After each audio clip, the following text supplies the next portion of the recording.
శుక్లాం బ్రహ్మ విచారసార పరమాద్యాం జగద్వ్యాపినీం వీణా పుస్తకధారిణీం అభయదాం జాడ్యాంధకారాపకాం హస్తే స్ఫాటికమాలికాం విదదతీం పద్మాసనే సంస్థితాం వందే తాం పరమేశ్వరీం భగవతీం బుద్ధిప్రదాం శారదాం. శ్రీ మహాగణాధిపతయే నమః. శ్రీ మహాసరస్వత్యై నమః. శ్రీ గురుభ్యో నమః. 2026వ సంవత్సరము మార్చి నెలలో, ముందుగా ఈ మార్చి మాసంలో గ్రహస్థితి ఎలా ఉంది అనే విషయాన్ని మనం చూసినట్టయితే, రవి 14వ తారీఖు వరకు కుంభరాశిలో సంచరిస్తున్నాడు. తదనంతరం మీనరాశిలోకి ప్రవేశిస్తున్నాడు. కుజుడు కుంభరాశిలో సంచరిస్తున్నాడు. బుధుడు కుంభరాశిలో సంచరిస్తున్నాడు. గురువు మిథున రాశిలో సంచరిస్తున్నాడు. శుక్రుడు మీనరాశిలో సంచరిస్తూ 26వ తారీఖున మేషరాశిలోకి ప్రవేశిస్తున్నాడు. శని మీనరాశిలో సంచరిస్తున్నాడు. రాహువు కుంభరాశిలో, కేతువు సింహరాశిలో సంచరిస్తున్నారు. ఈ విధంగా గ్రహస్థితి ఉంది. అయితే ఈ గ్రహస్థితి మూలకంగా మిథున రాశిలో జన్మించినటువంటి పురుషులకు మార్చి మాసంలో గోచార ఫలితాలు ఎలా ఉన్నాయో తెలుసుకుందాం. ఈ మార్చి మాసంలో ఉన్నటువంటి గ్రహస్థితి మూలకంగా ఈ నెలలో వృత్తిపరంగా మీరు సంతృప్తిగా ఉంటారు. మంచి అవకాశాలు వస్తాయి. ఉన్న ఉద్యోగంలో, మీరు చేస్తున్నటువంటి ఉద్యోగంలో బరువు బాధ్యతలు పెరుగుతాయి. పై అధికారులతో మాట్లాడేటప్పుడు మట్టుకు కొంత జాగ్రత్త వహించాలి. ప్రమోషన్ లభించేటువంటి అవకాశాలు కనబడుతున్నాయి. అయితే అందులో కొంత ఆలస్యం జరగవచ్చును, కానీ ప్రమోషన్ మట్టుకు లభిస్తుంది. వ్యాపారస్తులు కొత్త ఒప్పందాలు చేసుకుంటారు. భాగస్వాములతో వ్యాపారం చేస్తున్నటువంటి వాళ్ళు, ముఖ్యంగా అంటే పార్ట్నర్షిప్లో ఉద్యోగం చేస్తున్నటువంటి వాళ్ళు, పార్ట్నర్షిప్లో వ్యాపారం చేస్తున్నటువంటి వాళ్ళు కొంత అపార్థాలకు లోను కాకుండా జాగ్రత్తతో వ్యవహరించినట్టయితే మీకు అనుకూల ఫలితాలు ఉన్నాయి. ఆర్థికంగా ఆదాయము ఖర్చులు సమానంగా ఉన్నాయి ఈ మాసంలో. కనుక కొంత బేరీజు వేసుకొని ఖర్చులు పెట్టుకోవడము చాలా మంచిది. ఆకస్మికంగా ఖర్చులు కుటుంబ పరంగా మీకు ముందుకు వచ్చే అవకాశాలు కనబడుతున్నాయి. ఇక పెట్టుబడుల్లో తొందరపడకుండా జాగ్రత్తగా పెట్టుబడులు పెట్టండి. సంతృప్తికరమైనటువంటి ఫలితాలను పొందుతారు. స్నేహితుల ద్వారా మీకు లాభము చేకూరుతుంది. ఇక వివాహమైనటువంటి వాళ్ళు భార్యతో చిన్న చిన్న వాగ్వివాదాలు తలెత్తేటువంటి అవకాశాలు ఉన్నాయి. దాన్ని మట్టుకు మీరు కొంత జాగ్రత్తగా రెక్టిఫై చేసుకోవడం అవసరము. ఇకపోతే పిల్లల విషయంలో కొంత మీరు జాగ్రత్తలు తీసుకోవాలి. వాళ్ళ సెటిల్మెంటు, చదువు, ఉద్యోగము అలాంటి విషయాలలో మీరు కొంత జాగ్రత్త పడాలి. ఇక తల్లిదండ్రుల యొక్క ఆరోగ్యంపై కూడాను శ్రద్ధ చూపాలి. మీ ఆరోగ్యము బాగానే ఉంటుంది, అయితే కుటుంబ పెద్దల యొక్క ఆరోగ్యం పైన కొంత జాగ్రత్తలు తీసుకోవాలి. ఇక ప్రయాణాలు అనుకూలిస్తాయి. విదేశీ అవకాశాలపై చర్చలు జరుగుతాయి. కోర్టు వ్యవహారాలు నెమ్మదిగా ముందుకు కొనసాగుతాయి. ఆధ్యాత్మికత వైపుకు ఆసక్తిని కనపరుస్తారు.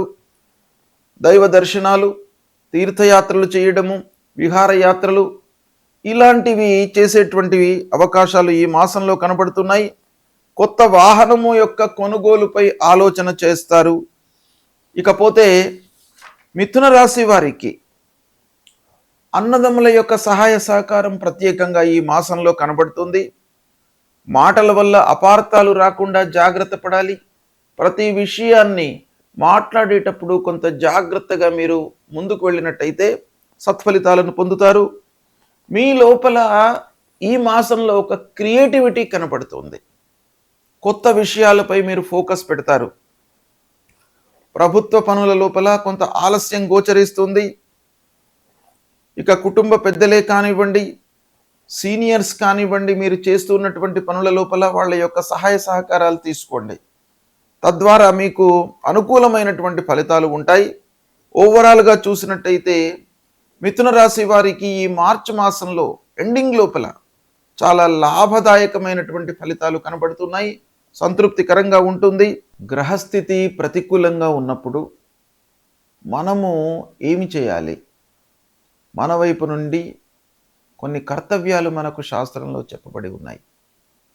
ఒకటి, ప్రధానంగా ఏ గ్రహాలైతే మనకు ప్రతికూలంగా ఉన్నాయో వాటికి సంబంధించినటువంటి కారకత్వాలు, వాటికి సంబంధించినటువంటి వాటిపై మనము నియంత్రణతో ఉండాలి.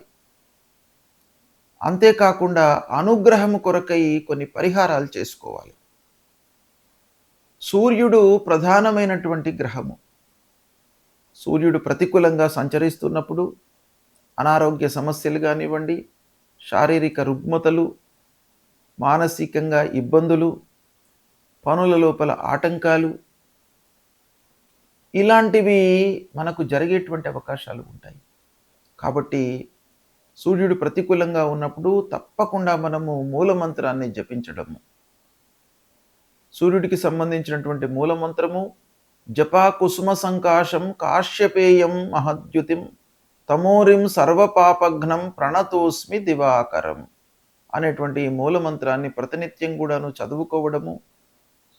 తర్వాత సూర్యుడికి నమస్కారము చాలా ముఖ్యమైనటువంటిది. నమస్కార ప్రియో భానుహు అని మనకు శాస్త్రం చెప్తోంది. ఆ సూర్యనారాయణుడికి ప్రతినిత్యం కూడాను ఉదయం పూట లేచి 12 మార్లు సూర్యుడికి నమస్కారం చేసుకుని 3 సార్లు అర్ఘ్యప్రదానం చేసినట్టయితే మీకు ఆ సూర్యుడి యొక్క అనుగ్రహం లభిస్తుంది. తద్వారా ఆరోగ్య సమస్యలు మీ దరి చేరకుండా ఉంటాయి. అంటే మీరు ఆరోగ్యంగా ఉంటారు సూర్య నమస్కారాలు చేసినట్టయితే. కనుక ప్రతి వాళ్ళు కూడాను సూర్యుడు ప్రతికూలంగా ఉన్నప్పుడు, సూర్యుడు 3, 6, 10, 11 ఈ స్థానాలలో సంచరిస్తున్నప్పుడు శుభ ఫలితాలను ఇస్తాడు. ఇవి కాకుండా మిగతా స్థానాలలో సంచరిస్తున్నప్పుడు మీరు పరిహారం చేసుకోండి. ప్రతినిత్యం కూడాను సూర్యుడికి నమస్కారాలు చేసినట్టయితే మీకు చాలా మంచి ఫలితం వస్తుంది. కనుక దీన్ని దృష్టిలో పెట్టుకోండి. ఇక రెండవది, మనకు ప్రతికూలమైనటువంటి ఫలితాలను ప్రభావితం చేసేటువంటి గ్రహము అంగారకుడు, అంటే కుజగ్రహము. ఈ కుజుడు 3, 6, 11 స్థానాలలో సంచరిస్తున్నప్పుడు మంచి ఫలితాలను ఇస్తాడు. ఉచ్చ స్థానంలో సంచరిస్తున్నప్పుడు మంచి ఫలితాలను ఇస్తాడు. మిత్రక్షేత్రాలలో సంచరిస్తున్నప్పుడు మంచి ఫలితాలను ఇస్తాడు.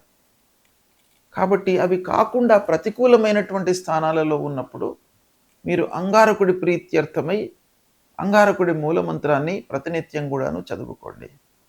ఏంటి అది?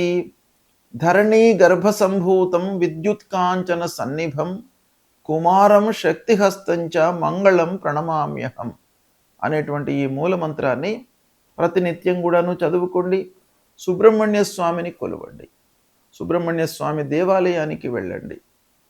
సుబ్రహ్మణ్య స్వామి దేవాలయానికి వెళ్ళి ఆ భగవంతుడి యొక్క అనుగ్రహాన్ని పొందినట్టయితే మీ లోపల ధైర్యము, ఆత్మవిశ్వాసం పెరుగుతుంది. ధైర్యము, సాహసము, ఆత్మవిశ్వాసం అనేటువంటిది చాలా ముఖ్యమైనటువంటిది. పనుల లోపల మనకు విజయం చేకూర్చడానికి ఆత్మవిశ్వాసం చాలా ముఖ్యమైనటువంటి పాత్రను పోషిస్తుంది. కాబట్టి అది మీకు సుబ్రహ్మణ్య స్వామిని కొలవడం మూలకంగా వస్తుంది. కాబట్టి సుబ్రహ్మణ్య స్వామి దేవాలయానికి వెళ్ళండి. ఇక బుధుడు మీకు మంచి ఆలోచనలను, సమయస్ఫూర్తిని, తర్వాత వ్యాపారంలో మీకు అనుకూలతను ఇచ్చేటువంటి గ్రహము. అలాంటి బుధుడు మీకు ప్రతికూలంగా ఉన్నప్పుడు మీరు విష్ణు సహస్రనామ పారాయణం చేయండి. బుధుడికి సంబంధించినటువంటి మూలమంత్రంతో పాటుగా విష్ణు సహస్రనామ పారాయణము. ఒకవేళ విష్ణు సహస్రనామం చేయడానికి మీకు సమయము చిక్కనట్టయితే అందులో విష్ణు సహస్రనామాలలో ఉన్నటువంటి చివరి శ్లోకము వనమాలి గదీ శారంగి శంఖీ చక్రీ చ నందకి శ్రీమాన్ నారాయణోర్విష్ణు వాసుదేవోభిరక్షతు అనేటువంటి ఈ మంత్రాన్ని ప్రతినిత్యం కూడాను చదువుకున్నట్టయితే మీకు ఆ భగవంతుడు శ్రీమన్నారాయణుడు మీకు మంచి ఆలోచనలను, సమయం లోపల నిర్ణయాలను తీసుకునేటువంటి ఒక మంచి బుద్ధిని ఇస్తాడు. తద్వారా మీకు వ్యాపారంలో లాభం చేకూరుతుంది. ఉద్యోగంలో మీరు మంచి స్థితిలో ఉంటారు. మంచి పనితనాన్ని మీరు ప్రదర్శిస్తారు. ఇలాంటి ఎన్నెన్నో విషయాల లోపల కూడాను మీకు మంచి ఫలితము ఆ శ్రీమన్నారాయణుడి మూలకంగా అనుగ్రహం లభిస్తుంది కనుక ఇది చెయ్యండి మీరు. తర్వాత గురువు ప్రతికూలంగా ఉన్నప్పుడు గురు మూలమంత్రాన్ని చదువుకోవడము, గురువులను సందర్శించుకోవడము, సద్గురువుల యొక్క ప్రవచనాలను వినడము, దక్షిణామూర్తి స్తోత్ర పారాయణం చేయడము, తర్వాత మూలమంత్రము గురువుకు సంబంధించినటువంటి మూలమంత్రము ఉంటుంది. దేవానాంచ ఋషీణాంచ గురుం కాంచన సన్నిభం వందనీయం త్రిలోకానాం తం నమామి బృహస్పతిం అనేటువంటి ఈ మూలమంత్రాన్ని ప్రతినిత్యం కూడాను చదువుకోండి. తల్లిదండ్రులను సేవించండి. ముఖ్యంగా గురువు మీకు ప్రతికూలంగా ఉన్నప్పుడు 2, 5, 7, 9, 11 ఈ స్థానాలలో సంచరిస్తున్నప్పుడు గురువు మీకు మంచి ఫలితాలను ఇస్తాడు. ఉచ్చ స్థానంలో ఉన్నప్పుడు మంచి ఫలితాన్ని ఇస్తాడు. మిత్రక్షేత్రంలో సంచరిస్తున్నప్పుడు మంచి ఫలితాలను ఇస్తాడు. శుభ దృష్టితో ఉన్నప్పుడు మంచి ఫలితాలను ఇస్తాడు. కనుక ఇది కాకుండా మిగతా స్థానాలలో సంచరిస్తున్నప్పుడు తప్పకుండా మీరు ఈ గురువుకు సంబంధించినటువంటి పరిహారాలు చేసుకోవాలి. ఏ స్థానంలో ఉన్నప్పటికీ తల్లిదండ్రుల యొక్క ఆశీర్వచనము, అనుగ్రహము మీకు చాలా అవసరము. కనుక ప్రతినిత్యం కూడాను తల్లిదండ్రులను మీరు సేవించండి. వాళ్ళ యొక్క ఆరోగ్య సమస్యలు, వాళ్ళ యొక్క బాగోగులను మీరు తెలుసుకోండి. వాళ్ళ మూలకంగా మీకు చాలా మంచి జరుగుతుంది. కాబట్టి తల్లిదండ్రులను ప్రేమించండి. ఇక శనీశ్వరుడు, శని మూలకంగా మీకు కొన్ని పనుల లోపల ఆలస్యము, ఆర్థిక సమస్యలు జరుగుతాయి. కాబట్టి శని ప్రీత్యర్థమై హనుమాన్ చాలీసా చదువుకోండి. శనిగ్రహాన్ని నవగ్రహాల లోపల పశ్చిమ దిశ లోపల శనీశ్వరుడు ఉంటాడు.